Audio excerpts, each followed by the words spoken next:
Welcome to the Daily Gamer podcast number 33. Woohoo. And this is a bit of a special one because we're actually inside ZGames Dubai Hills Mall with our favorite Ali Whitey. Welcome. Thank you for having me. I'm very excited. We had you on the podcast like a couple months ago. Around your birthday. Yeah, exactly. Yes, yeah. And the great thing about it was I would start saying a story about something and you were like, yeah, so the story, and you knew way more about it than I did, which is great. So to be honest, like I've brought you on here to be like my guru. Okay. Oh, no, man. James, who usually comes on the podcast, unfortunately, he's away traveling for like 3 weeks. Okay. So, we thought, hey, let's come down. Let's see Ali in his place of business. Yep. Or one of them. You've got lots of these places. Natural habitat, yeah. Yeah, in natural habitat. And it's great because we're literally surrounded by so many games. Yes, exactly. Which is just so cool. Imagine if this was your room. I know, yeah. It would be pretty sweet. We're going to try and do loads more stuff here. We did a video, me cleaning my PC a few days ago. So when that comes out, we will be all over YouTube, Instagram, TikTok, whatever. And I tell you what, he did, Dassen. Yes. He did a fantastic job. My PC, I've had it for like over 5 years. Okay. And I've never cleaned it properly. Oh, no way. I've a couple of times opened it up and just blew some dust around. Okay, you did that on what, Friday? Yeah. No wonder we had a sandstorm that day. Now, a lot of things are clicking up finally. Yeah. Finally. But no, it was pretty bad. And I tell you what, I was so shocked that my PC once looked like that. Right? I'm sure the end finish made you feel like you just bought a new PC. It 100%. Yeah. And to be fair, he was kind enough, and ZGames were kind enough to gift me a few new fans and a new CPU cooler. To be fair, my CPU cooler was hanging off. By a thread. All of the thermal paste was completely dried out. Okay. And I did say to him when we got here, I was like, by the way, my CPU keeps running at like 100%. And then he opened it up and realized, I think it's because nothing is connected. Your CPU cooler isn't even attached properly. There's no thermal paste. It's probably just, it needs a bit more cooling. It's just overheating. Yeah. So let's see. Hopefully that's fixed it. But I wanted to get into a bunch of different things today with you. We've got 45 minutes, an hour just to chat. Yeah. To start with, let's talk about nice, easy breezy stuff. But we are going to get into a little bit more, in a way, it's kind of sad topics, which is, redundancies in gaming, right? Which we all hate. We're going to get to that a little bit later. But for now, I want to talk more about what you do for those that didn't listen to the last time you were on the podcast. Okay. More about what ZGames is and how you can learn more about it. And just new games that you guys are promoting and excited for. Sure. So for those who didn't watch, I think episode 30 or 31, my name is Ali Al-Sayed and I'm the PR and marketing manager for ZGames. ZGames is your one-stop shop for all your gaming needs, whether if it's software, accessories, cleaning your own PC like Joe did, buying a new PC, buying PC accessories and all that stuff. ZGames is your place to be. As for new games, it's been quiet recently. In March we had Dragon's Dogma, and recently we had Sandland from Bandai Namco. Yeah. Also, you have Elden Ring coming soon. July, right? June 21st. Oh, end of June. End of June. Yeah. In my head, I'm just thinking July because it's Yeah, honestly, June has become an interesting month in some game releases. Also, we don't distribute it, but it's coming out. Worth mentioning as well is Senua's Blade. Yes. The second one's coming out on 21st of May as well. Yeah. So as you can see, it's been slow couple of months. I always am surprised by it because you would think that people would just release so many games in June for the summer holidays. You would think so, but apparently it's not as profitable as releasing Christmas. it. Yeah, just exactly. Fall, November. Yeah. October, November. Yeah. Technically, your gaming season starts from September onwards. Yeah. As of late, because of indie games and everything, it became an all year long. But even entertainment in general starts with fall, ends with spring, basically. Yeah. And it's a whole circle again. So yeah. Just surprises me, especially for the younger generation who've got 2 months off. Well, in UAE where we are, it's literally the whole of July and August they have off. Exactly, and due to the heat as well. Some of those games, right? Maybe they'll release games that are more focused to that audience, right? Maybe that's what it is. And by default, all of us have a huge backlog now. So even if they release something in July, we might end up playing it next July. You never know. Yeah. Mate, I have this really, problem, which I'm sure everyone has, is I have to and I've learned to control it now, about going, these are the games I want to play. And then I go, Joe, which game do you want to play most? you're probably never gonna play those games because you're not gonna have time. Yep. So which games do you want to play most? And then I go, okay, that one. And then I play that one. If I get bored after like 5 hours, then I'll go, okay, now it's on to number 2. Wow, 5 hours. You're generous. Okay.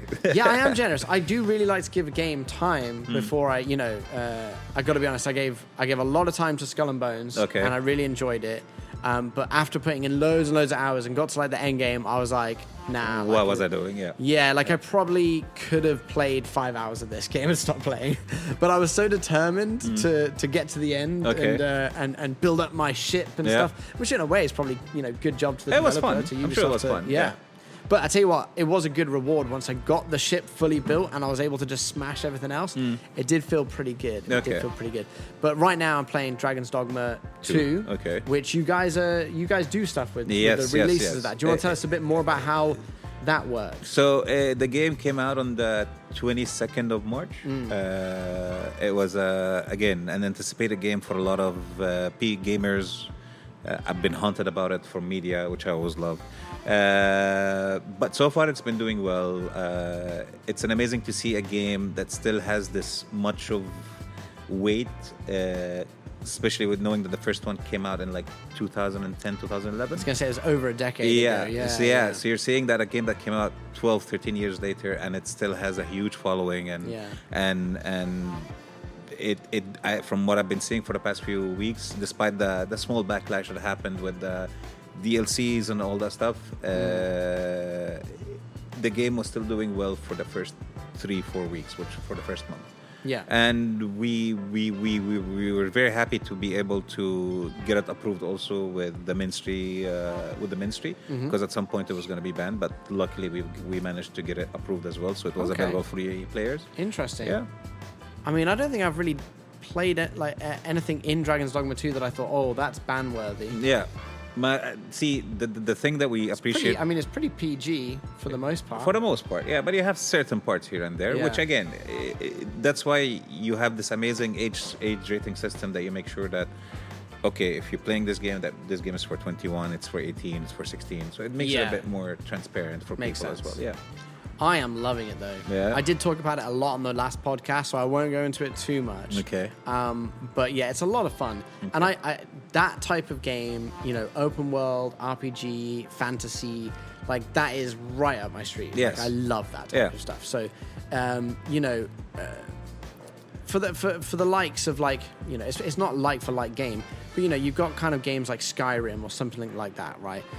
It's similar kind of vibes to that. But I feel like what they've done is they've taken all that genre and they've kind of made it their own and done their own cool things with it. With a twist. That just make it like that much more different but same. So you're like, oh, this is what I love doing. Oh, but it's a little bit different than the rest of them, so I'm still having fun with it. And it's not a boring, it's not like I felt like I've played it many times before. Exactly. I mean, listen, when it comes to these like RPG open world games, the format is going to be the same, right? So you mainly heavily rely on the content that you have, whether it's storytelling or side missions or and you had a lot of examples that came out recently, which is The Witcher, for example, The Witcher 3. And you see till date the amount of attention and everything that it's been doing. Yeah. So hats off to Capcom to still finding that twist and still finding that extra points added with storytelling and everything. To not only bring old fans, but to bring new fans to it as well. Definitely. Yeah. No, I think you're right. And I'm glad they waited so long because I think they absolutely nailed it. It's so polished. I haven't. There's not one thing that I've really gone, don't really like that. It's a tough competition these days. Yeah. I mean, look, there's little things you can nitpick on. Of course. But as an overall game, I am like just all for it. Super happy. Yeah. No, I would say continue playing because we talked off air and you said you played like 25 hours. It's probably over 30 now, to be fair. Okay. Because I tell you what, you sink 5 hours into that game without realizing it's been 5 hours. Exactly. And I think that's mainly due to the fact that you have to run everywhere. Yeah. You do have to take your time with this game. You do have to sit there and, you're sat there whilst your character's running, losing out of stamina, jogging for a bit, then running again. Yep. You can fast travel, but it's not like unlimited fast travel wherever you want. You have to be quite tactical with it. And that's the idea, right? The idea was, basically, no, rather than you fast traveling, no, it just keep traveling through the world that we have for you, because you'll find a lot of interesting stories. Yeah. That's the thing, is like at the start of it, I had that mentality. It's like, no, I just want to get there, that place now and do that and do that. And now I'm like, I don't even want to do a quest. I'm just going to find a new place that I haven't, and it's always fun. You're like, I'm just going to go down that cave and see where that takes me. Then I'm going to go through these trees that I've never explored before, and like, because like on your map it will tell you if you've been there before or not, basically, right? So I'll go, you know what, I'm just going to walk that way and see what happens, and you encounter a boss or something that is just like interesting. And once I got my head around just going, hey Joe, just go have fun. And just go explore, and who cares about all the quests you got to do? Exactly. That's when I got lost in the game and was like, yeah, I love this. The idea behind Dragon's Dogma is for you to literally just immerse yourself in the world that's happening, and get lost between the main quest and the side quest, and just enjoy the world as it meant to be. I agree. Yeah. What other games? So that's Dragon's Dogma, obviously one of the more recent ones. Yeah. What have you got in the pipeline for, I guess, for ZGames, but then also for? So how does it work? Sorry, with the publishing side of things, do you want to explain that a bit more? So what happens usually is we get notified beforehand that a certain game is coming at a certain date, and they start sharing with us the assets and all the things that we need to do, and of course we respect the embargoes and everything. So if you always see it, like once a game gets announced and pre-orders are available, you'll always see it on our website, on our socials as well, because as I said, we get things beforehand. What's coming for us in the pipeline, we're opening 2 new stores, one in Yas Mall and one in Mogorer Mall. That's very soon, within the next month or so.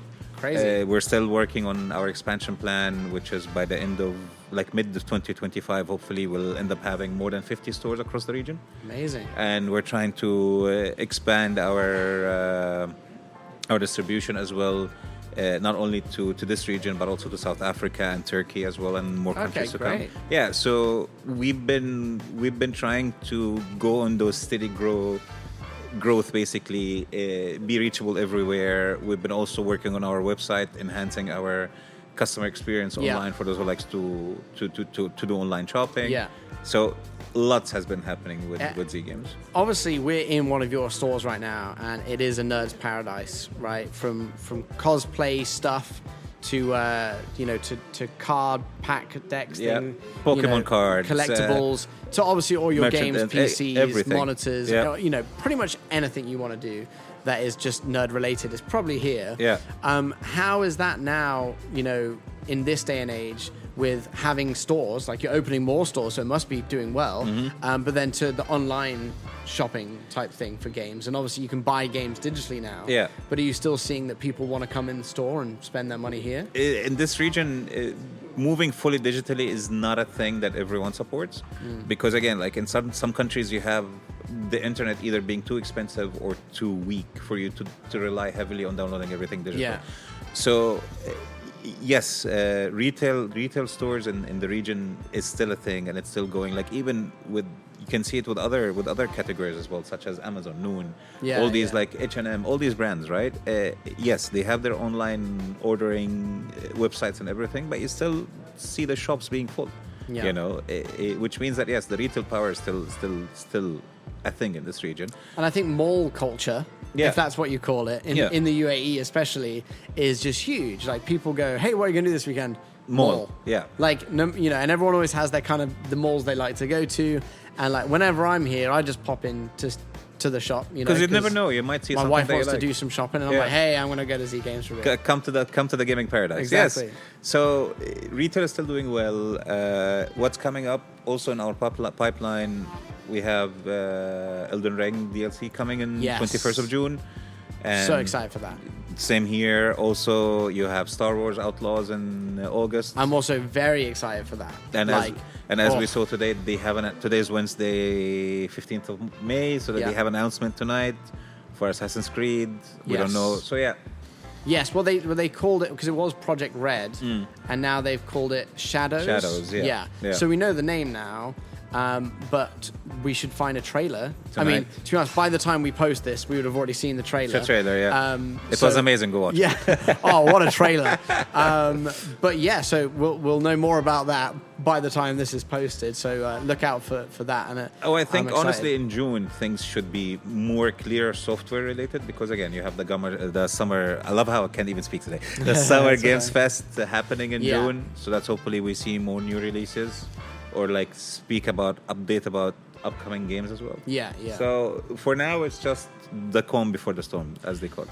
I think last year it was like we had all of these games lined up, and I think that was because COVID and everything. Everyone pushed things back, and it all kind of got pushed to 2023. Yeah. So we knew what games were coming out, and there were a few surprises, but mainly we were just, We're waiting knew for what was games. Yeah, happening. yeah. This year feels like we weren't really bothered about what games were coming on a whole, but we just kept getting surprised by hits, right? Mm-hmm. I mean, Pal World, gotta be honest, I did play that for a while. It was quite fun when it came out. Yeah. I followed the hype, and it was fun. I mean, I did get bored after, After a while, yeah, because 2 again, weeks of yeah, playing it. yeah. But then around that time, Helldivers 2 came out, and boom, I've got another thing to play again, Yeah. with all my mates. And it's still going strong. Still going strong. Yeah. And I mean, the community fought back. I don't know if you saw that. Like, if you don't know, because it was a PlayStation exclusive, but it's also on PC, they were saying that all PC players have to sign into a PSN account. Yes. Which, number one, is kind of annoying, Yeah. even though a lot of publishers do make you sign in now to play their games. Yes. But, because it's PlayStation and it's kind of, they are a publisher, Sony, but they also are a console manufacturer. So it kind of makes you go, I don't want to do that. Yeah. But the other thing is PSN accounts aren't in all the regions. Yes. Which also made it people go, well, now I can't play the game. I mean, can we be honest and say that Steam fit into that drama as well? Yeah. I bet, yeah. Because, Oh, yeah. see, my only comment about this, if you wanted to enforce, no, let's put it in a more professional term. If you wanted to gather more data Yeah. and get more clients, that's fine by me. But you could have either done it at the launch of the game or have something enticing enough, but also optional, saying if you created a PlayStation account and you signed in, we're gonna give you this awesome thing. Yeah, that makes sense. So you Okay. can, but you don't have to. Yeah. You Yeah. still don't find it awesome? Okay, cool. Stay as you are. Yeah. Because right after that, also Sucker Punch came out and said Ghost of Tsushima would not require a PSN login. Because originally they did say that it was going to. Yeah. Yeah, but then they were like, but if you want to play the online thing, which I didn't know that it still exists, they were like, if you want to play the online thing, then no, you have to sign into a PlayStation account. Yeah. I mean, look, the community did fight back with Yeah. Helldivers 2 Yeah. straight away, and they basically went, okay, we won't do it. Yeah. So that was great. And the funny thing is they had the amount of Negative bad reviews, yeah. that they got on Steam because of that was like crazy. Yeah. I mean, unbelievable. But also hats off to the PC players out there for Yeah. doing I love that operation cleanup. Yeah, Yeah. yeah. I mean, look, I don't know how people haven't learned already. Don't mess With PC players. with your fan base in general. Just PC players in particular. Yeah, Yeah. Especially PC players. Especially, They are yeah. just on it. I mean, because But yeah, don't mess with it. But at the end of the day, like if I'm a PlayStation fanboy, for example, or a big fan, let's not use the word fanboy. If I'm a PlayStation big fan, I wouldn't. It wouldn't bother me. Yeah. Because I'm already dived in. Like I'm already knees deep into the whole ecosystem yeah. of theirs. So I'm like, it's not going to take 2 minutes for me. But the question is, why did you have to do this for people that that are purely PC players? Yeah. I get you. Yeah. Either way, it's all done and dusted now. The players won, so that's great. Yes. Keep going. Yeah, exactly. Now, kind of moving on, actually, talking about these, I guess, conglomerates, right? You've got Microsoft, Sony, Nintendo, pretty much, right? Now, obviously, Microsoft and Sony have just been buying left, right, and Studios, center. yep. Studios, left, right, and center. Yep. Microsoft maybe more, but here's my thing. Well, I've got a few points here. Number one, they're buying so many studios. I mean, Activision Blizzard was like ridiculous, and obviously it took a while, but they got there in the end. And it's still gonna take a while. Still going to take a while. Yeah. But then you kind of think like, is it a good thing? Now, if you actually look at what Microsoft have been putting out since they're buying all these studios, it doesn't look like it. It looks like they're forcing games onto studios. They're doing not the best job because they're rushing their timeline. It doesn't look like they're getting the support they need. And then they're basically going and axing their whole studio. Yeah. A studio that's been around for a long time, that they paid a lot of money for, and has a lot of really good people and creative people that know how to make games, but they're not utilizing their strengths. Yeah. And not really supporting them, and then just basically going, hey, we're going to save a bit of money, goodbye. Right? So I think that is, first of all, horrible that is happening. Like, what was it?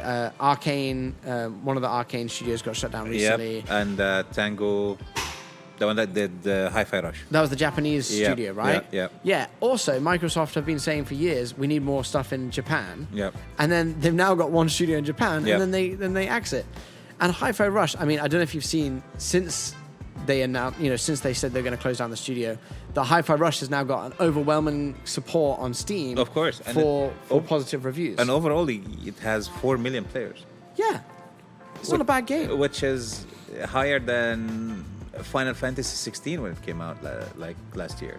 For It's example. crazy. And you're saying this is a huge game and this is an indie game.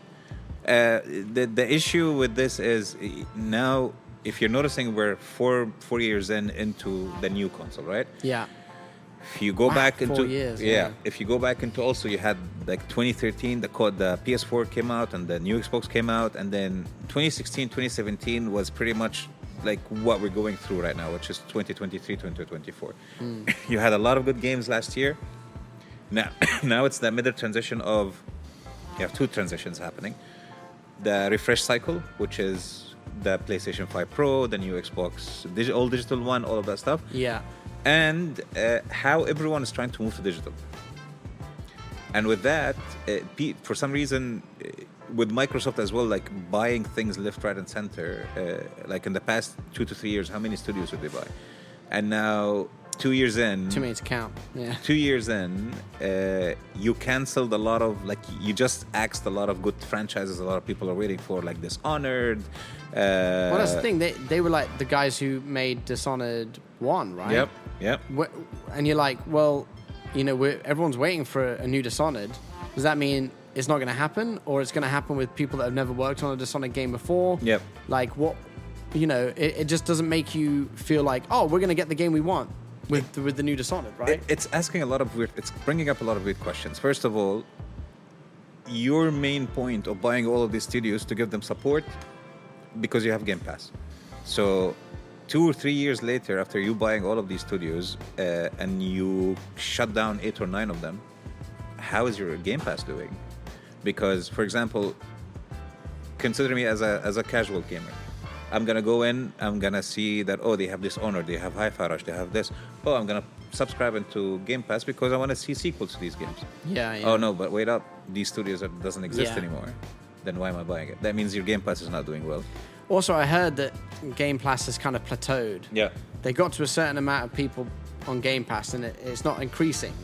It's staying around the same amount of people because year on year. Game Pass didn't change for a while. Like you had the PlayStation and you had the PlayStation Plus, and then you had the revamp last year, I think. Yeah. And you can see the difference. Like, we were giving you new games, we're giving you this, we're giving you that. Yeah.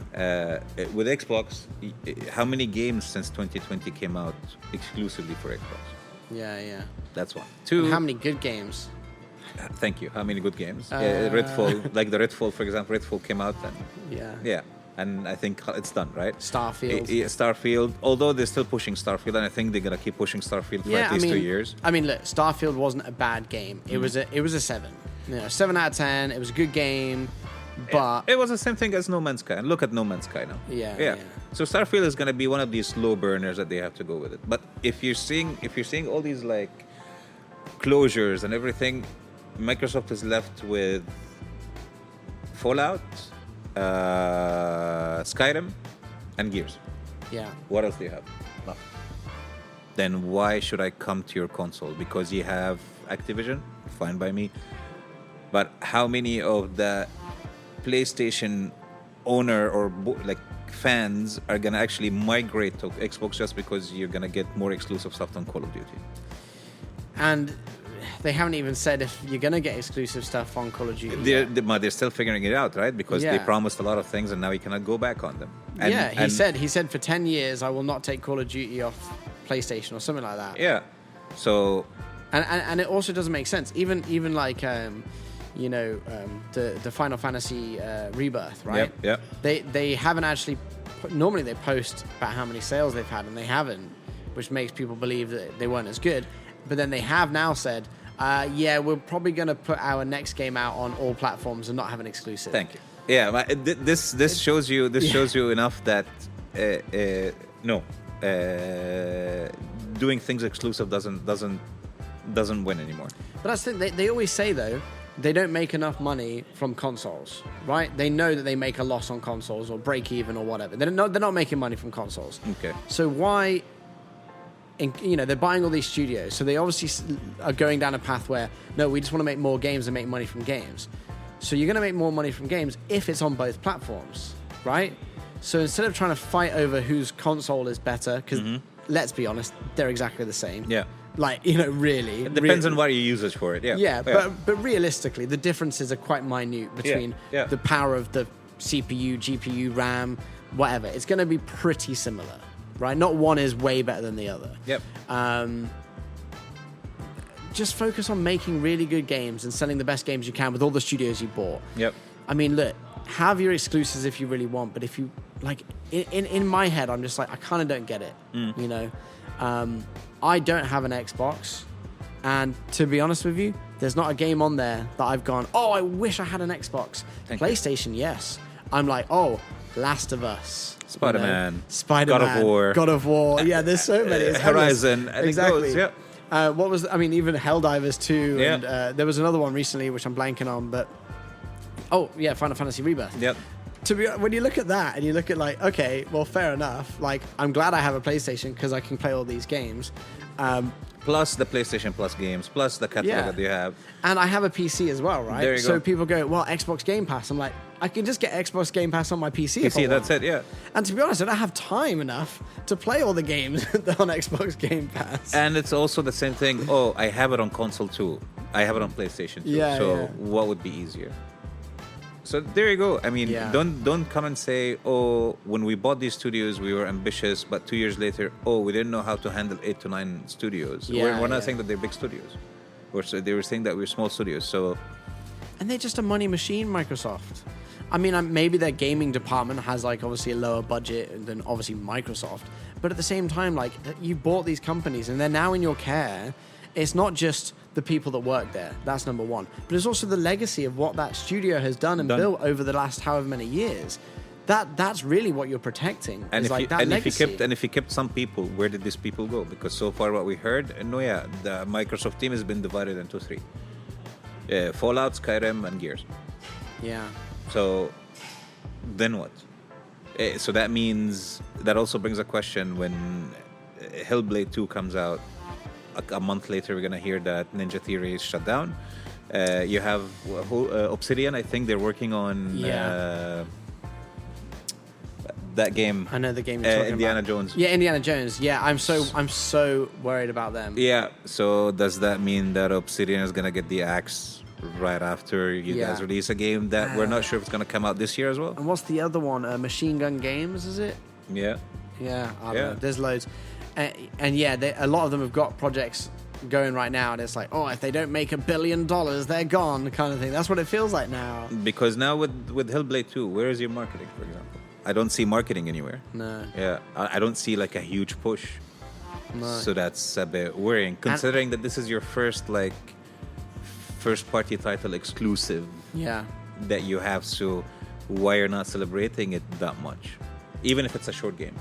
No, I agree. It's a scary time to be in. But then you look at Nintendo. They've obviously had good years, but they've had some bad years as well. In the, was it Wii U era? Yep. They had some bad years. Did they fire anyone? I mean, I'm sure they fired a couple people for probably doing something that was like, just not studios. Bad for the company. Someone's done something stupid. But they haven't like, mass fired people on the scale that anyone else has ever done.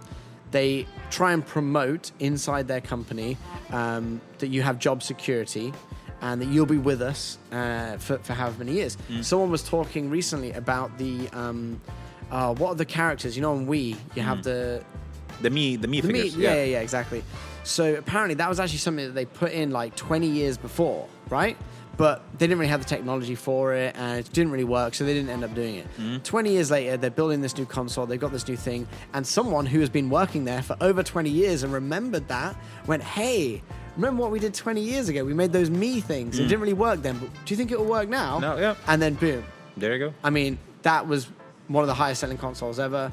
And also, did you know, Nintendo Switch era right now, I mean, I know it's been a longer era than most consoles. They've been, 7 years. Yeah. Yeah. They've made more money in these last 7 years than they have from anything previous put together. And I'm laughing because every time I saw a podcast, and the host got stuck that Mario Party has more than 20 million players and counting. Yeah. That is crazy. Yeah. That is crazy. We're not talking about the super editions or like the Super Mario Party. It's just like talking about Mario Party. 20 million people. I mean, how many people still play Mario Kart 8? Thank you. And I bought that last year, and it was full price. The other good. How long thank has it you. been out that, for? That's the other good thing. Nintendo has this policy of, oh no, whether you're gonna buy our game day one or you're gonna buy it 5 years later, there's no exclusion for anyone.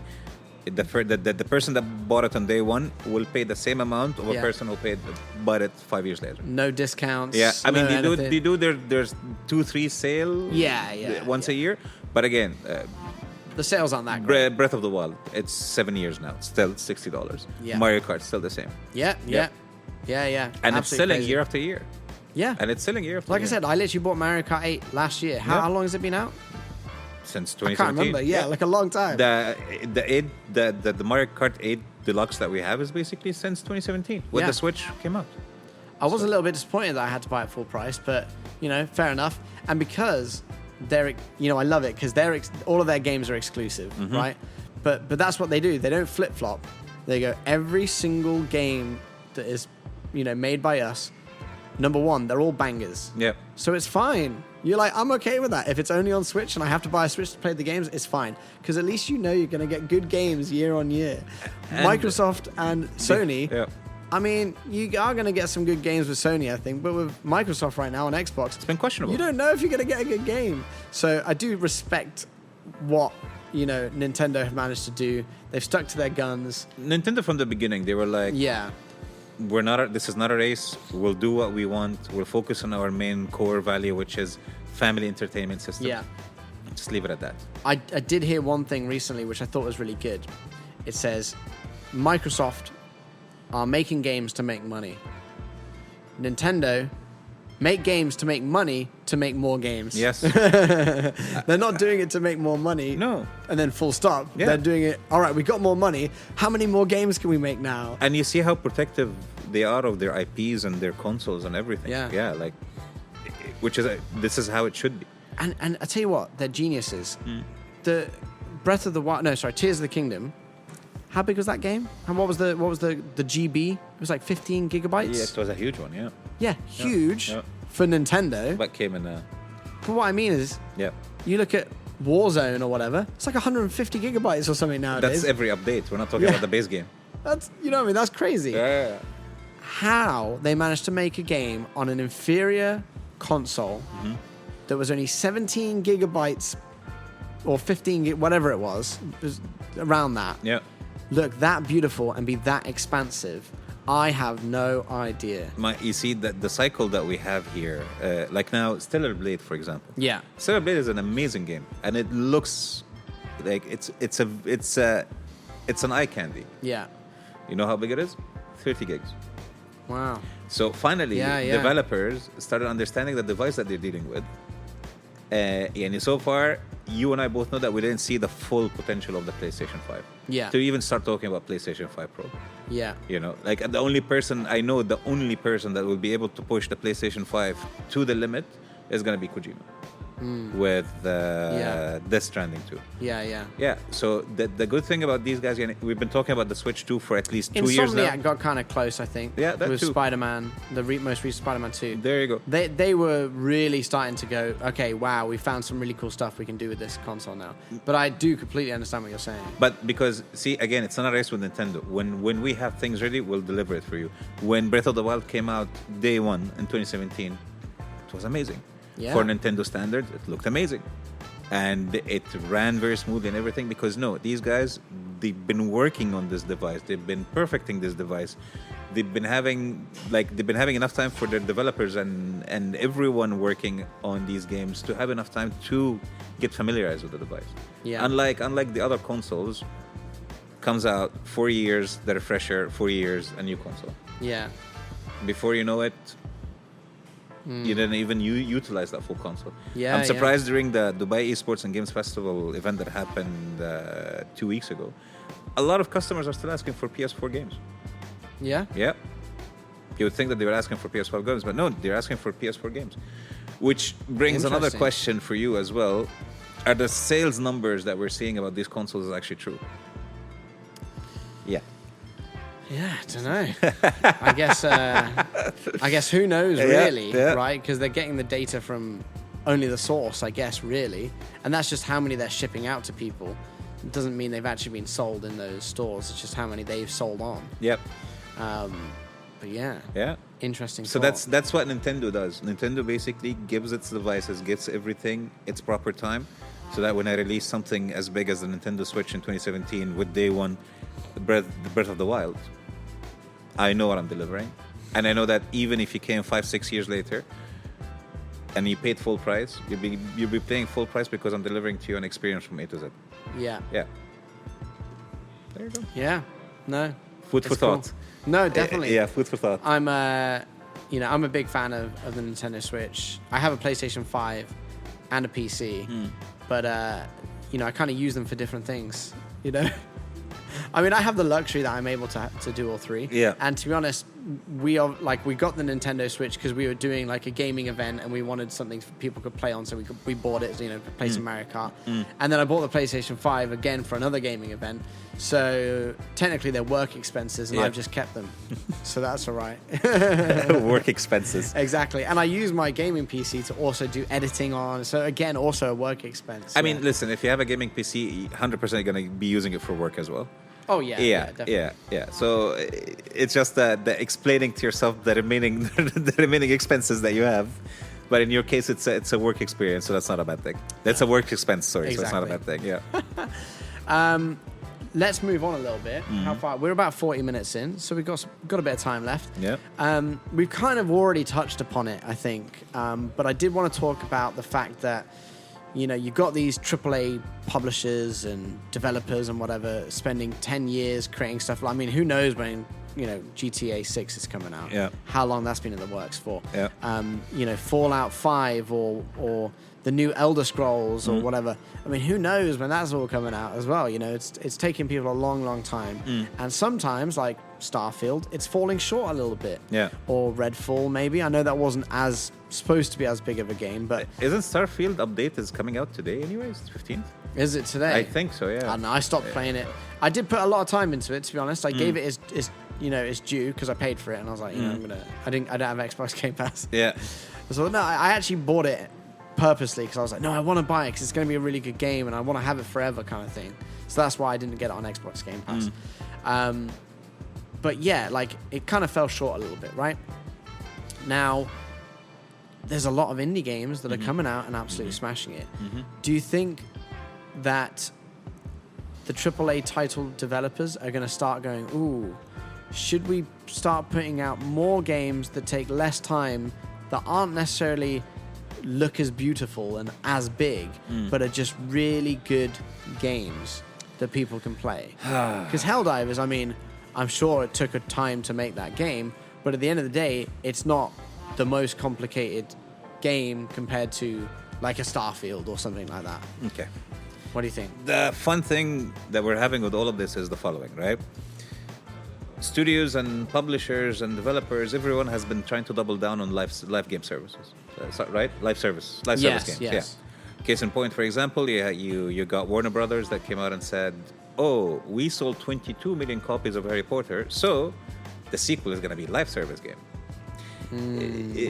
The issue here is very simple yet very complicated. The reason why indie games are getting the attention that it deserves is because you see Undertale, for example, done by one person in every aspect, and look at it. It was simple. It was good. The idea behind the success of independent studios is it reminds consumers that games is not about visuals and technology and all of that stuff. Yeah. Sometimes it could be as simple as easy on the eye animation, amazing soundtrack, and a good narrative with a story. Yeah. The issue that you have with all the, and again, if we're taking WB for example, now they're saying, "Oh, Suicide Squad 2, Suicide Squad is not meeting our expectations." Because you did it as a live service game, which is something everyone has been telling you not to do. Yeah. Yeah. It's as simple as, are you listening to your fans or are you not listening to your fans? I also think there's too much coming from the Steve Jobs said this. Yeah. He said the marketers and the salesmen, they're the ones that are going to grow the company, and they end up the ones becoming the CEOs and the people that are the decision makers, and they kind of forget about the people who are actually building the technology, Yes. the creatives. Yes. They end up not really getting a say in anything, and it kind of feels like that's where it's going in the gaming industry, which is a creative industry, right? Like 100%. Every single game has something in there that is creative.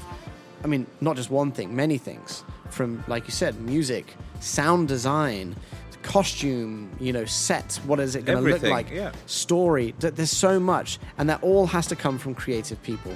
But it looks like the people at the top of these big, I mean, Microsoft and whatever. You can take Anthem as an example. We all know what happened to Anthem, I just think that they need to give these studios more support and more trust to go, hey, make what you want to make. It's all you. Yeah. If you mess up, don't worry. You'll get them the next time. Yeah. All right? Because not every single developer is going to make a game and it's going to be a banger. Yeah, of course. Right? It's just not always going to happen. I'm sure they can still be a good game. But if you actually give them the support and the time, and I'm talking like decades of time, not just, you got 1 year, oh, that was a bad game that we told you to do and we didn't really support you on it and now we're firing you all. That's not it, Because keep in mind that the technologies keep changing day in, day out, right?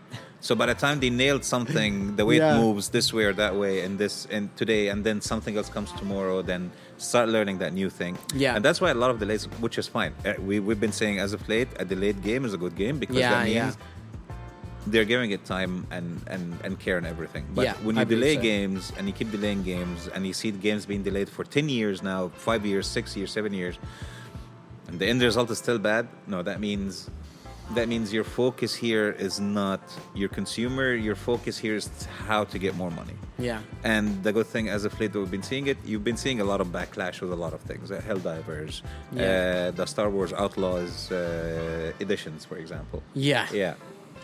The good thing is you're having a lot of people that are finally fighting back and saying, no, you know what? This cannot fly. Yeah. Yes, we're asking you for realistic games and everything, but everyone now have this thing where like a game comes out on day one.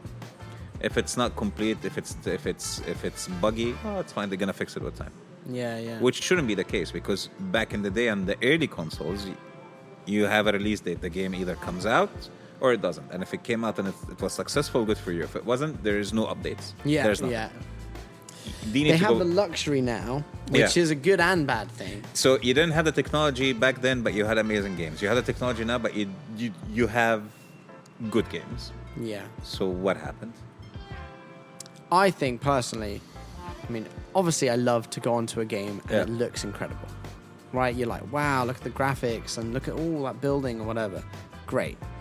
But to be honest with you, I think I would prefer to just have more good games that I really enjoy that look pretty good than really expensive, amazing looking games that are buggy and boring. Yep. Exactly. To be honest with you. I mean, Hades, for example, Game of the Year. Like Zelda, Game of the Year. Like, these aren't I mean, obviously they look really nice, but in their own way. They don't look photorealistic. Zelda, anything from Nintendo, it doesn't look photorealistic. It's its own art style that looks nice. Yep. And I really like how it looks. But they haven't, it's not Unreal Engine 5. You know what I Which mean? is fine. I mean, again, gaming is a form of entertainment, right? So that means entertain me in any shape or form that your imagination is giving you. Yeah, I'm seeing the story that you want to tell through your game. So if you're gonna give me a buggy and broken game, then was the story buggy and broken? Yeah. Yeah. No. Give me again. We're not asking for photorealistic games. We're not asking for this and that. Give me a game with a good story, good sound design, good animations. I'm not saying photorealistic animations. Yeah. And we're gonna be good to go. Again, case in point, you had Hi-Fi Rush. Came out of nowhere. No one anticipated it. No one did it. No one expected anything. You ended up with 4 million players. Yeah. Yeah. Meanwhile, you have a lot of other games that even didn't complete the year and died already. Yeah. No, 100%. Yeah. I mean, I don't know what Pal World's numbers are, but I'm sure... oh, no, they went down, like, massively. Yeah. I think they had a lot of... I mean, look, they still made their money, I'm sure, and I mean... they were happy in the end. Don't forget, it came right after Baldur's Gate 3, so I'm sure people got, like, tired eventually. People got super... Not tired, just, like, fatigued. Yeah. If that's the word, yeah. They got fatigued because, I was playing a lengthy game a while ago. Now I'm playing something else, but with people online. Yeah. I got to be honest, I haven't played Baldur's Gate 3 yet. No way. And I mean, the main reason is because everyone goes, oh my God, that game is amazing, but it takes like 90 hours. Yeah. And that is the reason I haven't played that game yet. What I'm going to do, I think, is just like take 2 weeks off at some point and obviously hang out with the family and whatever, but then just play a couple hours of it every single day, and then after that 2 weeks I'll have my fill and I'll get off it. Yep. But I mean, I've heard so much. I mean, I've obviously watched loads of gameplay about it. I've watched people streaming it, and so I do know what it's like. I just haven't physically played it myself yet, which is sad. But I have been playing a lot of Dragon's Dogma, Dragon's Dogma 2, which is obviously also a really good game. I did write my notes. I can't remember what else we said we were going to talk about. I think or did we nail it all? I think we nailed it. I think we nailed it all. Yeah, I think we nailed it all. Well, okay. I think that's a pretty good place to wrap it up. We're about 50 minutes in. Okay. Ali, thank you so much. Thank you for having coming me. and hanging out with me. Well, anytime. Actually, I've come to hang out with you at ZGames store, Dubai Hills Mall. Yeah. You've got some new locations coming out. You've got locations all around the UAE anyway. In the Middle East as well. In the Middle East. Middle East. We are in Dubai, Sharjah, Abu Dhabi, Al Ain, and soon in more locations. We're also in Saudi, in Qatar, and Oman, and also soon in more locations. So if you guys want to know more, just follow us on Instagram, that's ZGamesME, to get to know about all the latest new games releases, discounts, offers, activities, you name it, we got it for you. Nice, that's amazing. And follow the podcast. We'll do what you need to do. Make sure you follow ZGames so you can check out all the content we're going to be doing with them, like my PC cleaning. Actually, I wanted to talk about that. Yeah. Can you guys help me with some new RAM, CPU? I've got a GPU, don't worry about that. Okay, are you sure? Well, I've got a 3070. If you want to give me a 4090, you sure it's connected? Yeah. But yeah, thank you so much, man. It's always great to hang out with you guys. Likewise. And we'll see you on the next podcast number 34. Don't forget to follow and all of that stuff. Bye.